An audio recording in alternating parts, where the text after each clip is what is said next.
और क्योंकि हम लोग कोचिंग और ट्रेनिंग इंस्टीट्यूट्स के बारे में बात कर रहे हैं, इस वक्त कोचिंग इंस्टीट्यूट्स को लेकर एक बहुत ही नेगेटिव सेंटिमेंट्स है, क्योंकि ओल्ड राजेंद्र नगर में एक बहुत ही भयानक इंसिडेंट हुआ जहाँ पे 3 बच्चों की जान चली गई। आपको क्या लगता है, इनका मॉडल कैसा है? क्या ये सिर्फ और सिर्फ पैसे के ऊपर इनका टारगेट रहता है? क्योंकि कई सारे गेस्ट मेरे साथ जब इस पॉडकास्ट में आए, सो उनका बहुत ही एक्सट्रीम व्यूज़ था। उनका ये कहना था कि ये प्योरली बिजनेस है और कोचिंग इंस्टीट्यूट्स नहीं होने चाहिए, या फिर आप कोचिंग इंस्टीट्यूट्स इतने ईमानदार होने चाहिए कि वो स्टूडेंट को बोलें कि भाई तेरा नहीं होगा तो एनरोल मत कर, बट आप उसको एक ऐसा होप देते हो कि आप, क्योंकि आपके लिए पैसा आ रहा है तो आप उसको वो होप देते जाते हो।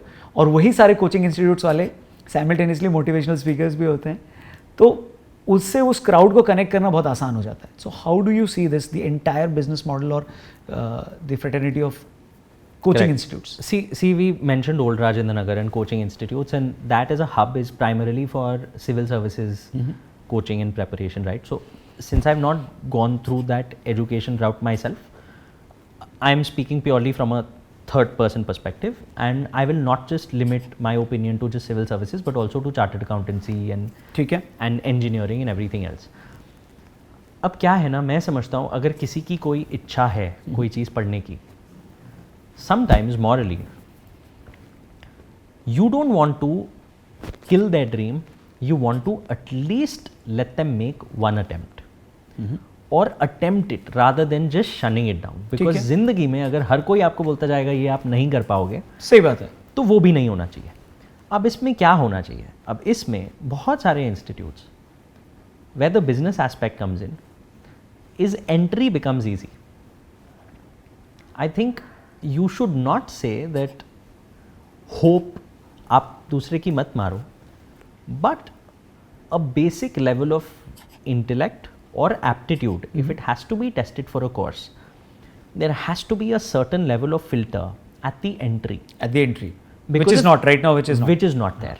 Regardless of a course, regardless of what course it is, that should be there. The reason is, let the person spend that time in building that aptitude, because if they're unable to get through that filter, there is a very high chance that for them to pass that exam will either take many more years compared to other people, and during those years it may lead to anxiety, it may lead to depression, it may lead to them taking adverse steps, or even if none of this, they may realize, okay, these many years of education, my time is wasted because I could not crack a particular exam.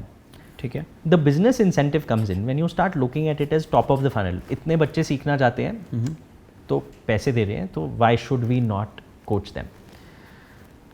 अब इसमें government को regulation नहीं लाना चाहिए, because at the end of the day, every economy has to move towards capital markets.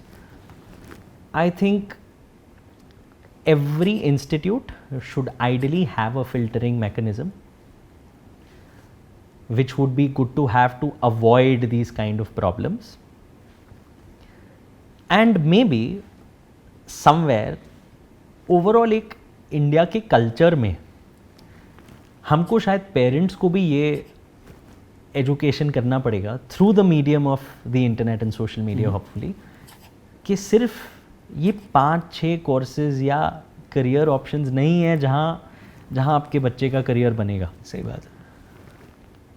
कई बार parents अपने अरमान बच्चों के थ्रू जीते हैं, और मैं सिर्फ कोचिंग इंस्टीट्यूट्स को ही नहीं बोलूँगा कि उन्होंने प्रेशर क्रिएट करा। सही बात है। आई थिंक वो ओवरऑल पहुँच के तो आप ही गए वहाँ तक, कल्चर है। करेक्ट। तो धीरे धीरे शायद इकोनॉमी ग्रो होएगी, but I don't know if that's a good enough answer to this question. No problem.